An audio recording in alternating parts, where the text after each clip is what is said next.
चलिए चलते हैं राजगीर की एक और टूरिस्ट प्लेस की ओर जिसका नाम है नेचर सफारी। यहाँ पे दो जगहों का टिकट मिल रहा था, एक जू सफारी का, एक नेचर सफारी का। हम लोगों को देखना था ग्लास ब्रिज, इसलिए हम लोगों ने लिया नेचर सफारी का टिकट। यहाँ पे करीबन 3-4 बजे से ही लोग लाइन में लगे हुए थे टिकट के लिए, लेकिन हम लोग थोड़ा लेट पहुँचे, करीबन 5 बजे के आसपास। थोड़ा मुश्किल हुआ लेकिन हम लोग को भी टिकट मिल ही गया। फिर उसके बाद 8 साढ़े 8 बजे तैयार होकर फिर पहुँचे, फिर गाड़ी पार्क करने के बाद फिर गेट के पास पहुँचे। गेट के पास पहुँचने के बाद फिर से एंट्री टिकट लेनी थी करीबन 30 रुपीज़ की। उसके बाद फिर अंदर गए। अंदर जाते ही अंदर का नज़ारा बहुत प्यारा था।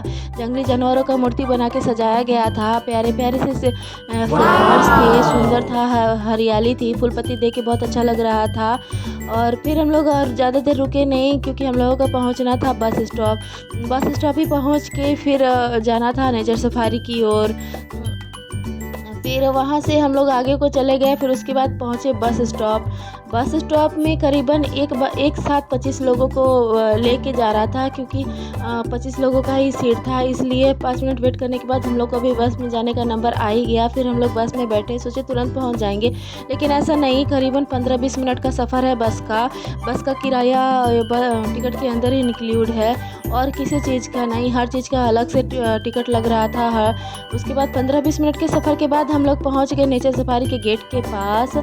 फिर गेट के पास पहुंचने के बाद वहाँ भी बहुत प्यारे प्यारे फूल थे। आसपास का नज़ारा बहुत ही प्यारा था।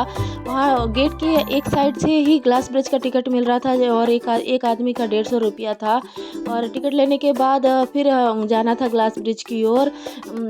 वहाँ पे अगर जिसको ग्लास ब्रिज नहीं जाना है, दूसरा गार्डन देखने जाना है या फिर जिप लाइन है, तो वो डायरेक्ट अंदर जा सकता था। लेकिन हम लोगों को ग्लास ब्रिज देखना था, इसलिए हम लोगों ने ग्लास ब्रिज के टिकट लिया। फिर बस से उतरने के बाद आसपास का नज़ारा बहुत ही प्यारा था, देख के बहुत अच्छा लग रहा था। प्यारे प्यारे से फूल थे और गेट के दोनों साइड से सुंदरता का ध्यान रखा गया था। ये है नेचर सफारी का गेट, दोनों साइड से बहुत सुंदर था। I am at nature safari, लगभग सभी लोग इसमें खड़े होकर फ़ोटो खिंचवा रहे थे बीच में।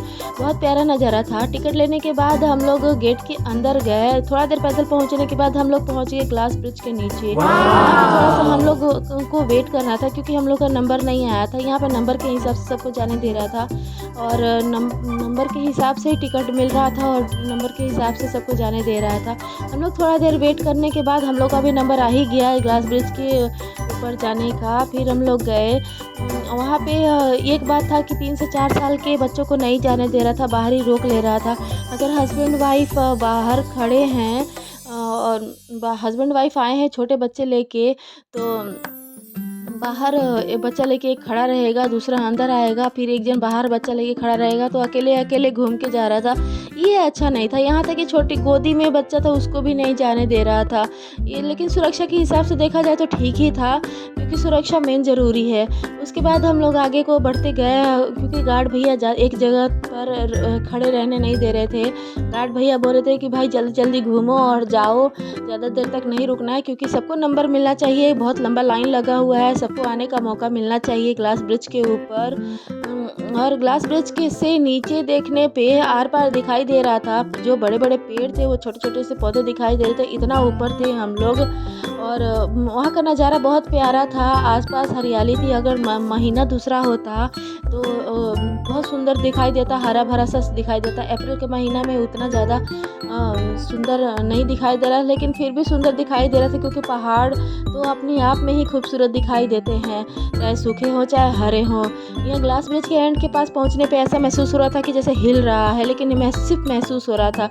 ये सूखा सूखा सा पहाड़ दिख रहा था क्योंकि अप्रैल का महीना था, लेकिन फिर भी बहुत सुंदर था। उसके बाद ग्लास ब्रिज से नीचे उतरने के बाद हम लोगों ने ऑटो से पहुंचे गार्डन के पास। ऑटो जंगल के अंदर ही फिर भी, लेकिन किराया लग रहा था एक जन का 20 रुपया। फिर वहाँ से ऑटो पकड़ के हम लोग पहुँचे गार्डन की ओर। गार्डन में हर चीज़ का अलग से टिकट लग रहा था, चाहे वो शूटिंग हो या फिर तीरंदाजी हो या फिर वॉल क्लाइंबिंग हो, चाहे कुछ भी हो, हर चीज़ का अलग से टिकट लग रहा था। शूटिंग का 100 रुपीज़ और तीरंदाजी का 50 रुपीज़ लग रहा था। वॉल क्लाइंबिंग का भी 50 रुपीज़ लग रहा था। ये देखने में आसान लग रहा था चढ़ना, लेकिन चढ़ना आसान नहीं है। फिर भी आगे को चलते गए हम लोग। आगे बहुत अच्छा लग रहा था, बहुत प्यारे प्यारे सीन थे, बहुत घना जंगल था, बहुत अच्छा था। उसके बाद आता है रोप साइकिलिंग। रोप साइकिलिंग का 80 रुपीज़ था पर पर्सन। यहाँ पे 15 साल से ऊपर के ही लोग जा सकते हैं, चाहे आप 40 साल के ही क्यों ना हो, जा सकते हैं। बहुत अच्छा था, वहाँ का नज़ारा बहुत प्यारा था। और यहाँ पे बीच में, जंगल के बीचों बीच मड हाउस बना हुआ है, ट्री हाउस बना हुआ है, बम्बू हाउस बना हुआ है। वो सब देख के बहुत अच्छा लग रहा था, बहुत प्यारा प्यारा नज़ारा था। अगर दूसरा महीना होता तो सब सच में बहुत घना जंगल दिखाई देता था, लेकिन अप्रैल के महीना में पत्ते झड़ चुके थे, तो इसलिए घना इतना जंगल दिखाई नहीं दे रहा था। लेकिन बहुत घना ही जंगल है, बहुत प्यारे प्यारे सीन थे। लास्ट में आता है जिप लाइन। जिप लाइन बहुत बड़ा था, करीबन 900 किलोमीटर का, 400 एक साइड से, 500 एक साइड से। यहाँ पे एज और वेट के हिसाब से जाने दे रहा था, क्योंकि एज 15 साल से ऊपर और वेट 50 केजी से ऊपर का ही जाना था, क्योंकि अगर वेट और वेट नहीं रहेगा तो लोग वो हवा में झूलते रह जाएंगे, इसलिए। और वहाँ जिप लाइन का भी अलग से ही टिकट मिल रहा था।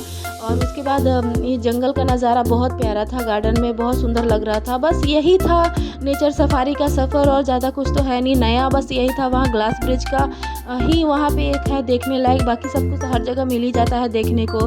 प्यारे प्यारे सीन थे, जो घना जंगल था, कच्चा रोड था, लेकिन बहुत प्यारा था।